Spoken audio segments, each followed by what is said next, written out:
So we're waiting for the guy that allegedly killed Tupac, Keefe D, to await trial. It took decades for him to get arrested, even though a lot of people like Vlad, you know, they basically said that they had solved the Tupac murder for years now. But now we're hearing new news. I cannot believe this. They're saying that Keefe D might have had something to do with the murder of Biggie too. Are you telling me this guy killed Tupac and Biggie? Like, you're going to tell me he killed King Von next? But it's really what they're saying, okay? This says Keefe D hits yet another roadblock ahead of the Tupac murder trial. And it says Keefe D set to face trial in the murder of Tupac on August the 10th, but his defense team is starting to get frustrated. He's been having a rough go of things ever since 2023 when he was arrested and placed in jail for allegedly orchestrating the murder of Tupac himself. Now the man wants to make sure some of his testimonies are kept out of evidence. This is insanity, okay? So it says, for instance, Keefe D claims he had an agreement with the LAPD that any statements made during police interviews would be exempt from the record. He also believes this extends to his book, Compton Street Legend, and his defense is apparently working hard to make sure that these exhibits are kept out of trial evidence. However, the prosecution is fighting hard to make sure that the book and police interviews can in fact be used, according to Fox 5. Wait a minute, I need to change my little settings on. I've just got these Beats headphones. What are we saying? Are we still rocking with Beats, or is the jig up? So it said, according to Fox 5, the prosecution argues that Keefe D's book actually voided the previous LAPD agreement. If the book and the interviews are used during the trial, his chances of winning become slim, and the defense knows it. So this says Keefe D fights the prosecution. Meanwhile, Keefe D's defense is claiming that the prosecution is actively trying to sabotage them. During Tuesday's hearing, they accused the prosecution of filing 4,000 pages worth of documents about the death of Biggie Smalls. The prosecution believe both cases are connected, but the defense says it doesn't have time to respond to the documents. 4,000 pages worth of documents about Biggie. This is insane. So it says Keefe will be back in court on June the 30th, and he's going to find out whether or not these exhibits will be exempt from the record. If you may recall, it's his own book that was the catalyst for the initial investigation and subsequent arrest. So just let me give you a little bit of background. Keefe D basically talked himself into his own indictment. Many interview clips, including this one, is what led to him being duly nicked for the murder of Tupac. Okay? It's because I only want to show you a small part of this, nothing grisly. Becoming more apparent that Dwayne Keefe D. Davis likely talked himself into his own indictment nearly 3 decades after the murder of Tupac Shakur. We now know more evidence considered by a Clark County grand jury in returning an indictment against Dwayne Keefe D. Davis. It consists mainly of Davis's own words gathered over the past few years from interviews he gave. I got no reason to lie. In various public forums on YouTube and in an autobiography, Davis described the events that brought down the rap legend. Y'all need to come buy my book, Compton's a Street Legend. It's a good read, man. It's nothing but the truth. Davis admitted to being one of 4 people in the infamous white Cadillac that fateful September night. He says his crew noticed Tupac because the rapper was hanging out of the front passenger side window of a black BMW driven by Suge Knight along Flamingo Road near the Strip. Shit, he had half his body out the window. Yeah. Contrary to what gang member Denvonta Lee told the grand jury, jurors heard Davis claim in an interview with Urban City TV it was Orlando Anderson, his nephew, who shot Shakur on September 7th, 1996. He gave the gun to Orlando, and Orlando shot Tupac and Suge. Yeah, he did his thing, yeah. Davis also said after the shooting, his crew went back to their Strip hotel to pop bottles. Didn't nobody know but us 4 that was in the car. The other 3 men in that car with Davis are now all deceased, and investigators say it's unlikely Davis would have ever been arrested if he hadn't opened his mouth. Orlando, not to tell nobody, right? Yeah. Tell me about that. I said, on this type of you can't be telling nobody. That's the only way you're going to stay free. Davis is The fact that he sat there and said, yeah, he told me don't tell anyone, that's the only way you're going to stay free, bro. You arrested for that now. You are going down for that right now. So Keefe D's legal team would initially argue that Davis wasn't involved, and then his past confessions, they would say they were just fabricated for fame, and, you know, basically they're just saying he was just getting clout, he was just trying to get money. It wasn't true. He didn't really do any of that stuff. I don't know if we believe in that. Defense attorney Carl Arnold says we shouldn't believe what 60-year-old Dwayne Keefe D. Davis has to say about the shooting of Tupac Shakur. He keeps repeating this, is that the whole thing is unfair. He feels that he had protection from his earlier statements that were made. Those earlier statements to police in California who were investigating not the death of Shakur, but the death of Notorious B.I.G. He didn't have any information but said, hey, let me try to, rehash this Tupac murder, give you some information that he heard on the streets, and he filled in the gaps as they were asking questions. Arnold says Davis lied about his alleged involvement in Shakur's murder, saying he was in the shooter's car and handed him the gun. That eventually unraveled, according to Arnold, where those private statements to police turned into public interviews, paid interviews.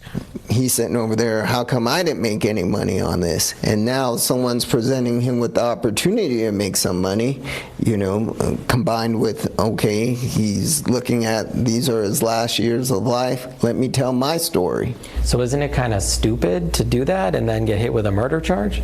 Yeah, it was really stupid. But then again, here's what he's thinking is, he already said all these things way back when. Arnold says it's now up to prosecutors to prove Davis's own statements are true beyond a reasonable doubt. And as far as Arnold knows, there's no video or DNA evidence to prove that. How do you defend those statements? Again, there's no proof of that. That's the first thing. So his own words you can't take for granted is what you're saying? Correct. There has to be some type of corroboration. Anybody can say, well, I gave this person the gun and he shot Tupac. So if he didn't do it, does he know who did? No, he does not know who did. And why should we trust Keefe D now? You shouldn't trust Keefe D. You absolutely shouldn't. And that should be the thing that causes him to walk. Arnold says he plans to subpoena Suge Knight for the trial. Knight is the only living witness and was driving the car Tupac was riding in. Arnold also says another witness we could hear from, Sean P. Diddy Combs. I'm David. Imagine they actually get Diddy. Imagine they actually get Diddy and Suge Knight. They get the whole gang back together to put Keefe D away so that these guys can get time taken off their sentences. The rumors going around that this could be Suge Knight's only way to kind of get some time knocked off of his sentence if he actually puts away the person that killed Tupac, man. So getting Suge Knight to testify, the thing is that might not be the best idea because even he alleged that Keefe D told him that they got Tupac. I used to keep a box at the Staples Center. So I'm at the Laker game, fucking with a bitch here and there, got some bitches with me. I step out for a little fresh air. I see Keefe D. Keefe D was spooked. First thing he told me was they didn't have nothing to do with the killing of my homie Buntry. Now, I responded to Keefe D and said, shit, if I thought that, I'd be on you already. And he said, but I'm going to give you something that's real true, and I didn't want to tell you because we've been knowing each other, since we was kids. So Keefe D was like, look, I need the money. Puffy them supposed to gave me $1 million. They gave us most of the money or half of the money. And that's how everything unraveled for is what happened in Vegas. At that time, I'm on parole. I look to the left, look to the right. The whole place is packed. So I'm like, I have to go take the piss. Let's have this conversation in the restroom. He was like, man, I ain't going in that restroom with you. And good thing he didn't, because even though we was friends, but if a motherfucker pays you to kill us, I got a bullet into my skull. And one of the best friends I had ever had in life is Pac. And he ain't here. I'm gonna beat the fuck out that nigga in that restroom. So this is what Suge Knight's saying, all right? So if Keefe D thinking, well, I can get Suge Knight to testify, it wasn't me that shot. Suge Knight over here talking about, you told him you got paid $1 million, you got paid half of the money from Puffy to do all of this, right? It's insanity. So I just want to direct you guys to this. This is the original Fox 5 article, okay, that's basically saying that they want to introduce the evidence from the murder of Biggie, right? Now, it doesn't say specifically, but a lot of people are speculating that what is actually happening is that basically they're gonna include all of this evidence, okay, thousands of pages of evidence about the murder of Biggie. It says prosecutors added they introduced and turned over additional records related to the murder of Christopher Wallace on Notorious B.I.G. to the court and the defense team, and they said some of that material appeared to be related to Shakur's murder and Keefe D. Davis. So they're saying the Biggie murder was connected. Now, I wonder how much involvement they're going to be able to put on Keefe D. It says Keefe D's attorney said the defense still expects to be ready for trial on August the 10th, but they raised concerns about the timing and the volume of the newly disclosed records. They said 4,000 pages were received the day before the hearing, and multiple people are reviewing the files. So they're really desperately trying to get to the bottom of it. And we might find out soon whether or not they actually do have anything that links Keefe D to the murder of Biggie as well as Tupac. Kendall, well, Dwayne Keefe D. Davis is back in the Las Vegas courtroom today for a status check in the Tupac Shakur murder case. This trial keeps getting pushed back. Today's hearing is mostly about scheduling and kind of housekeeping, if you will. Both sides are getting ready for a much bigger hearing that's happening a week from today. That trial readiness hearing on June 30th is expected to cover whether the jury will be sequestered, kind of like they were during the OJ case, and also whether jurors will hear Davis's past statements to police and read from his book called Compton Street Legend. For now, the trial date is still set for August 10th, but that's been pushed back so many times. Some folks are wondering if it's going to happen by then. So, as you heard, right, the hearing was today, the 30th of June. And so this is the latest update. It says the judge is actually definitely going to allow his memoir as evidence in the trial. So the Nevada judge said prosecutors can use statements from his 2019 memoir in the upcoming trial about the murder of Tupac. And there he is. He's actually up in court. It's crazy. Okay. So far, right, they've denied his motion to exclude his statements made about his time as a shot caller for the Southside Compton Crips in his book Compton Street Legend. All right, he might sell a few more copies of that with all of this going on. And that has a first-hand account of both of the murders of Tupac Shakur in 1999 and the murder of Biggie in 1997. 1996 was Shakur, 1997 for Biggie. So the attorney Michael Sanft, representing Keefe D, argued statements made in his book and media interviews shouldn't be taken literally. They were just made to generate sales. You don't raise your hand to tell the truth, the whole truth, and nothing but the truth when you do your promotion. To me, the problem with the analysis is on some levels we're putting way too much credence and value and weight on statements that are made for entertainment purposes only, not a confession to a priest, not a confession to a police officer, rather to promote a book, to sell a product, all right? So he's been trying to suppress the book as well as statements he made to law enforcement officials in 2008 and 2009. He's also facing potential charges in multiple jurisdictions for drug and gang activity when he made those statements. That's what he was facing back when he made those statements. So he was kind of doing a little low-key cooperating by the sounds of it, potentially. Or at least he just tried to talk his way out of the situation, and they're going to use all of that against him now. Now, he wrote in his book he was promised immunity from prosecution when he told the LAPD what he knew about both of the murders in 2008, and he told the Las Vegas police in an interview about his role in killing Tupac in 2009. In both interviews, he wasn't read his Miranda rights, and he made the statements involuntarily, his attorney said.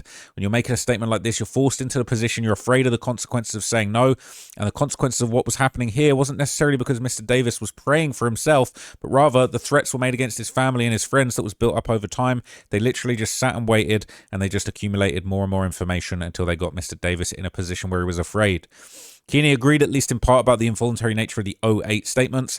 When you're told this will never be used against you, that's very coercive, and it essentially renders it involuntary. Clark County Chief Deputy District Attorney Mark DiGiacomo argued Nevada was not aware of any non-prosecution agreement with Davis, and the facts of the case changed after he published his book. Starting from the book's publication and working backwards, he said none of the statements should be suppressed during the trial. He said had Mr. Davis never opened his mouth, had he never decided to take money and go to BET and talk about this situation, had he never decided to write the book, he probably never would have been prosecuted. But once he decides to write that book in 2019 and describe the situation, we're entitled to prove up what he's saying is true, including what he says about the facts. So basically, Kearney found Davis's statements were voluntary, and when he made his statements, he was not isolated, inexperienced, or uneducated on the criminal justice system, and he had counsel present. However, she said she still had issues with the agreement in the 2008 interview, and the judge determined those statements were made voluntarily. Davis's attorney could revisit them under a different legal framework later. So Samps filed a motion to sequester the jury during the trial to prevent their decision from being influenced by the media due to the widespread media coverage. The judge denied a full sequestration, but agreed a partial sequestration will be necessary later. Kearney also granted the prosecution's motion to use the term shot caller and green light, common terms in gang hierarchy. So, yeah, man, he's in big trouble, right? He's in big trouble, and they're describing this as a big setback, basically. His motions being denied are being described in various media outlets as a setback. This is an L. He's in big trouble. And once they've got all of this 4,000 pages about Biggie's murder involved, it's going to be very, very bad for him. So in addition to kind of all of that information, okay, apparently behind bars, Keefe D has been having some troubles. He's been having some hard times. Apparently, he's even gotten into a squabble inside the pen, and it's not good in there for Keefe D. By our visit in February, Davis was also facing charges in connection with this incident in jail.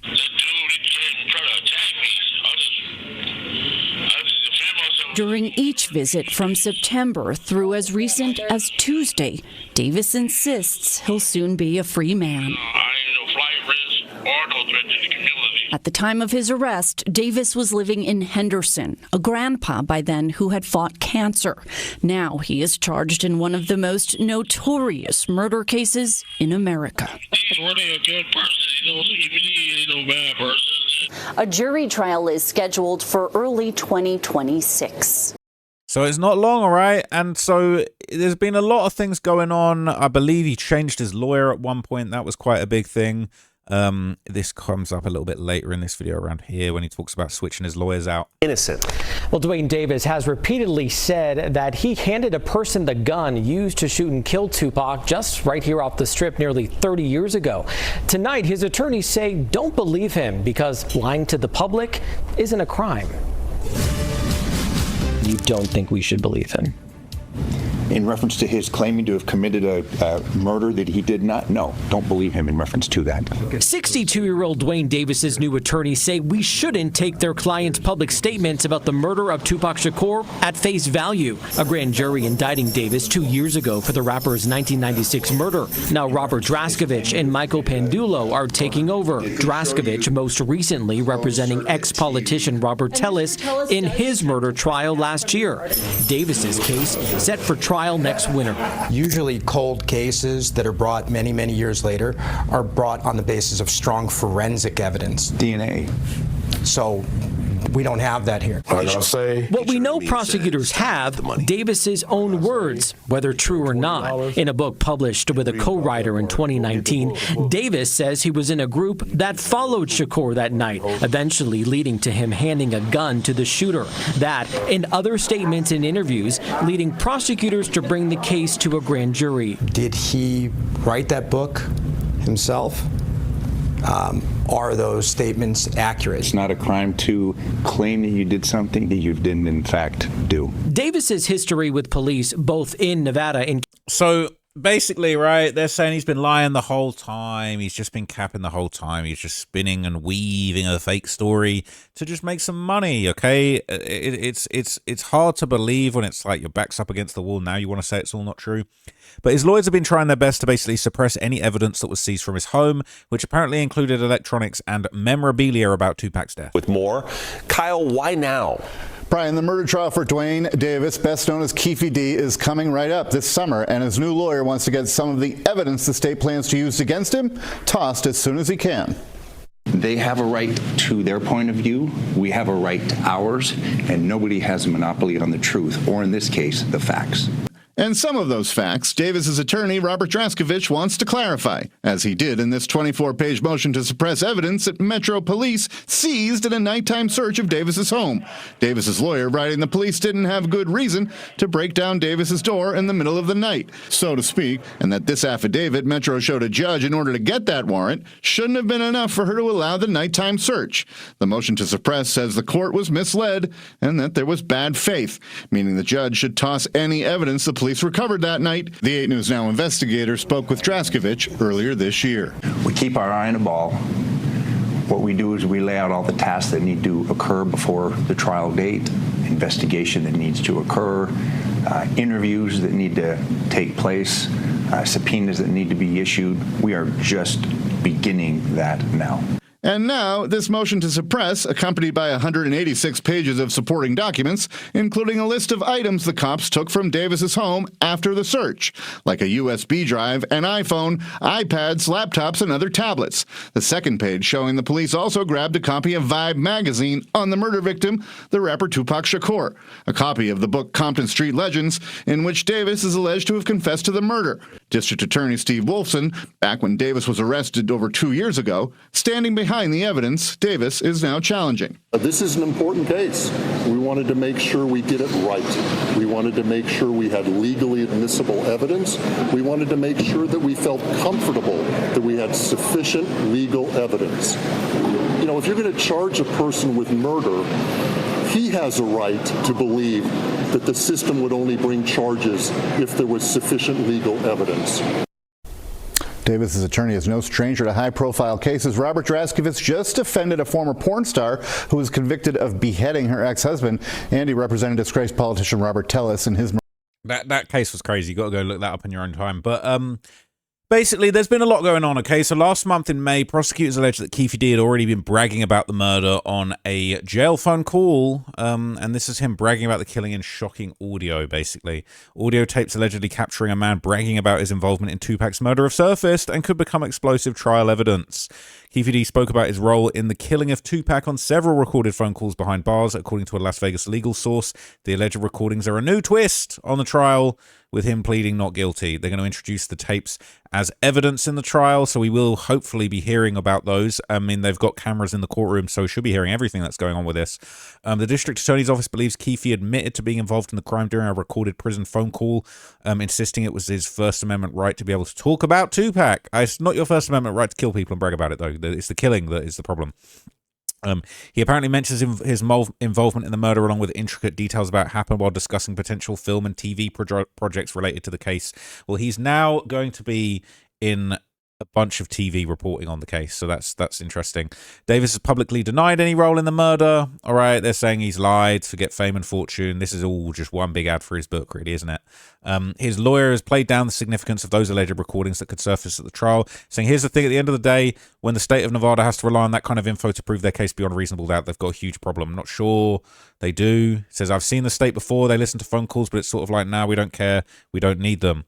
He did take issue with Davis's apparent craving for fame. Do I agree with him writing the book and doing all these interviews? No. Keefe knows I'm in his corner, and I have personal pride issue here because I want to win this case too, and I want to do the best job for Keefe I can. It's a great bit of promo for the lawyer, isn't it? But anyway, now people online are basically debating whether or not Keefe D is actually lying about whether Orlando Brown was actually the one who shot Tupac. People are saying the real murderer of Tupac Shakur, Napoleon shocked Big Dre, shot Tupac, not Orlando Anderson. Gaddafi did say a dark-skinned arm was what shot Tupac. It says Big Dre murdered Tupac. Orlando Anderson should have been in the army if he shot Tupac. It's impossible. It says Keefe D lied. Big Dre wasn't scared to shoot Tupac before Tupac's murder. Big Dre murdered someone, right? And they're saying that's him. So I've already posted this and it was censored like the mods are allergic to the truth or something. Plus I posted the pic with Pac in the hospital, which none of y'all didn't have. Let the truth be known and stop feeding into the Keefe D turning his nephew into a hood legend.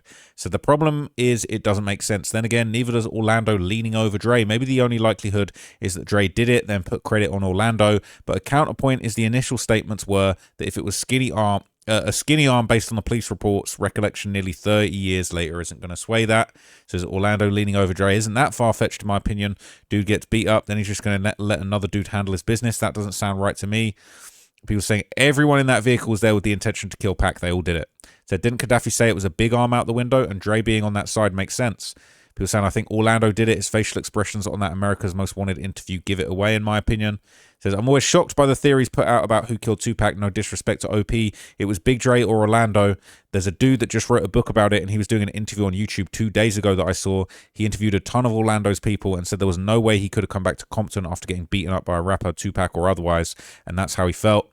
But let's keep it a buck. Tupac knew better, or maybe he didn't and just thought he was untouchable being with a crew of hitters. And I'm saying this is one of the biggest Tupac fans alive. I have All Eyes on Me tattoo with him throwing up the West Side.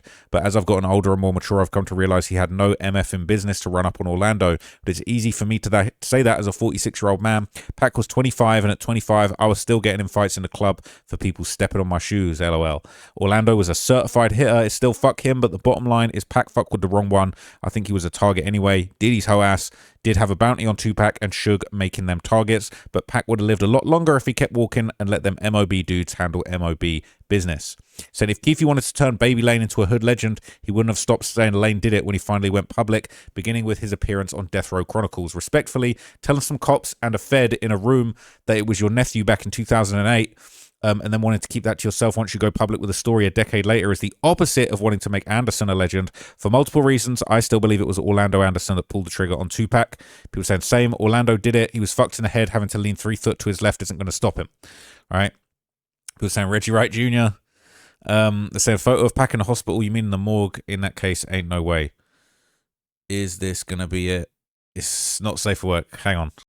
Yeah, that was not safe for work. I can't show you that. But it says, these are the pictures a news reporter got when she dressed up as a nurse and snuck into Tupac's room. That's crazy. I remember seeing these pictures 10 years ago on the Tupac Truth channel on YouTube. The channel has since been wiped from existence. Every interview with everyone that saw him, he said he had so many tubes hooked up to him in his head, and his nose was swollen and ballooned up. I believe this to be very real. Damn. That is crazy. So look, all right, we're going to wait and see what finds out. I'm very, very interested in these 4,000 pages of documents that apparently relate to how Keefe D is connected to the Biggie murder. I want to know what that's all about. I want to know what the deal was, what the involvement was, what they get, if it was get back, if it was a lineup, all type of reasons. They're saying that maybe Biggie got lined up by Diddy and Diddy lined up Tupac and it was all connected. They're saying he got paid half. I don't know.